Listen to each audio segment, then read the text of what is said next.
जय Malhar news चॅनलच्या सर्व प्रेक्षकांना सपना चौधरीचा नमस्कार। नंदुरबार जिल्हा परिषद प्राथमिक शिक्षण विभागाचा भोंगळ कारभार उघड, शाळा बंद आदेश असूनही बेकायदेशीर सुरू असल्याचा आरोप एकलव्य आदिवासी क्रांती दलातर्फे आयोजित करण्यात आलेल्या पत्रकार परिषदेतून एकलव्य आदिवासी क्रांती दलाचे प्रदेश अध्यक्ष वीरेंद्र अहिरे यांनी आरोप केला आहे। नंदुरबार येथील द्वारकाधीश मंदिर परिसरात आज आयोजित पत्रकार परिषदेत एकलव्य आदिवासी क्रांती दल संघटनेच्या वतीने जिल्हा परिषद प्राथमिक शिक्षण विभागातील गंभीर गैरव्यवहार, भ्रष्टाचार व बेकायदेशीर कारभाराचा पर्दाफाश करण्यात आला। शिक्षण विभाग झोपेचे सोंग घेऊन विद्यार्थ्यांचे भवितव्य धोक्यात घालत असल्याचा आरोप संघटनेच्या वतीने करण्यात आला आहे।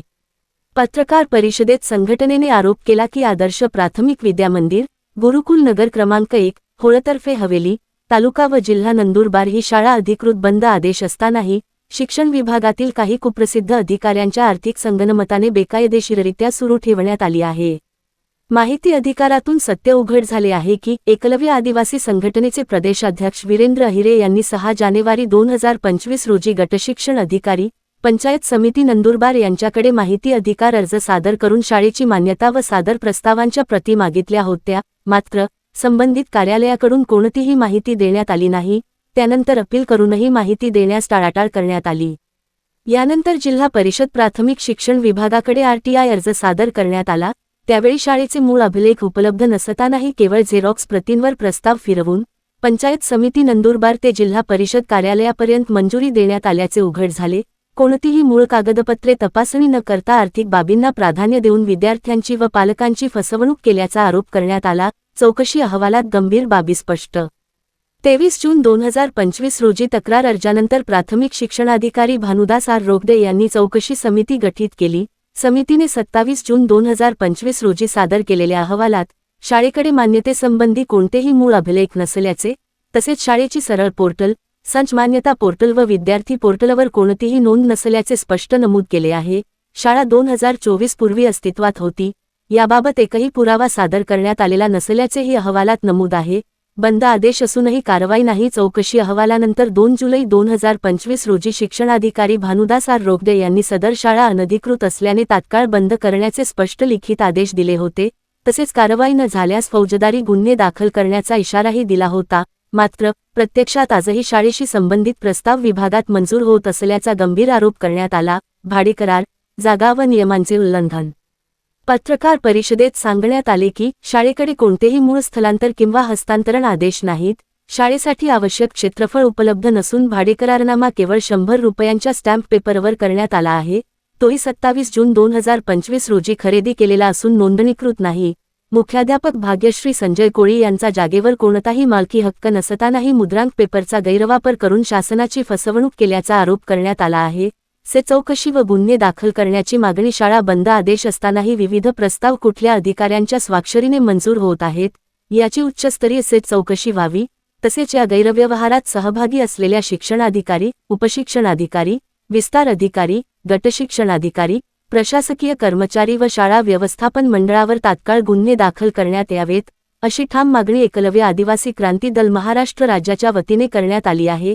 यावेळी एकलव्य आदिवासी क्रांती दलाचे प्रदेश अध्यक्ष वीरेंद्र अहिरे तसेच संघटनेचे पदाधिकारी विजय ठाकरे, दत्तात्रय बेलदार, योगेश मराठे, विजय पाडवी, राजू वळवी, योगेश चित्रकथे, रामेश्वर पटेल आदी उपस्थित होते।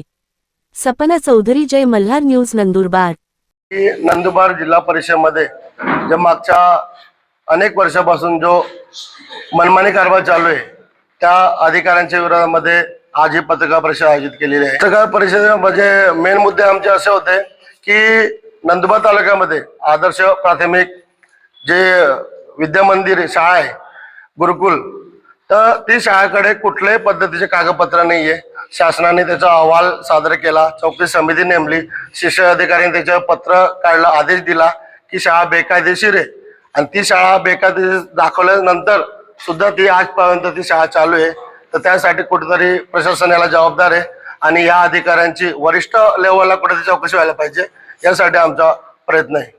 विस्तार अधिकारी इनुस पठाण हे मागच्या 12-13 वर्षापासून एकाच ठिकाणी कार्यरत आहे आणि आपला मनमानी कारभार पूर्णपणे चालवत आहे।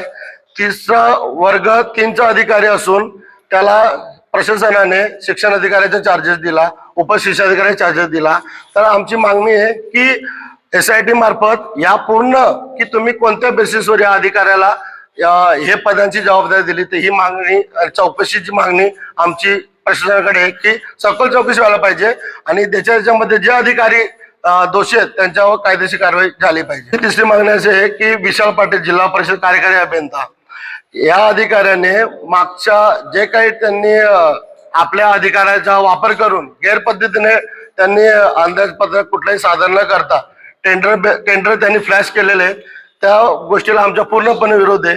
आमच्या माहितीनुसार आम्ही जे माहिती अधिकाऱ्यांमध्ये माहिती मागवली त्याच्यामध्ये तळोदा, अक्कलकुवा, नंदुरबार, दडगाव, शहादा असेल प्रत्येक ठिकाणी टाकलेली माहिती आम्हाला या अधिकाऱ्यांनी लपवून दिली आणि त्यांनी अधिकाऱ्यांनी माहिती दिली की आमच्याकडून कुठलाही अहवाल वरिष्ठांनी मागवला नाहीये, तरी सुद्धा या विशाल पाटील या कर्मचाऱ्याने पूर्णपणे आपला पदाचा गैरवापर करून या व्यक्तीने टेंडर फ्लॅश करून स्वतःचा वैयक्तिक फायदा बघून कुठेतरी चुकीचे केलंय आणि या गोष्टीला सुद्धा आमचा विरोध आहे की याची 100% चौकशी व्हायला पाहिजे. याच्या विरोधामध्ये एक इंजिनियराने हायकोर्टामध्ये गुन्हा दाखल केलाय, अपील टाकलेली आहे की मनमानी कारभार कुठलाही तुम्ही माघारीचे पत्र न घेता त्या व्यक्तीला त्यांनी त्या कामातून बाहेर केलं आणि स्वतःच्या व्यक्तीला त्यांनी ते काम मंजूर करून दिलं. मागच्या 1 वर्षामध्ये आम्ही ह्या गोष्टींची जेव्हा चौकशी केली तर आम्हाला आतापर्यंत 25 ते 30 शाळा ह्या बेकायदेशीर आढळून आलेल्या आहे आणि त्यासाठी सुद्धा आमच्या येणाऱ्या काळामध्ये पाठपुरावा चालू राहणार आहे आणि या सगळ्या शाळा आम्ही बोगस आहेत तर त्या बोगस सिद्ध करण्याचा प्रयत्न असेल. आणि आमची विनंती आहे प्रशासनाने या गोष्टींची पूर्तता केली पाहिजे आणि कुठेतरी न्याय दिला पाहिजे. जर आम्हाला न्याय नाही भेटला तर येणाऱ्या काळामध्ये आम्ही जिल्हा परिषद समोर आमरण उपोषण करू. जोपर्यंत न्याय भेटत नाही कायद्याच्या चौकटीत राहून तोपर्यंत आम्ही तिथून उठणार नाही.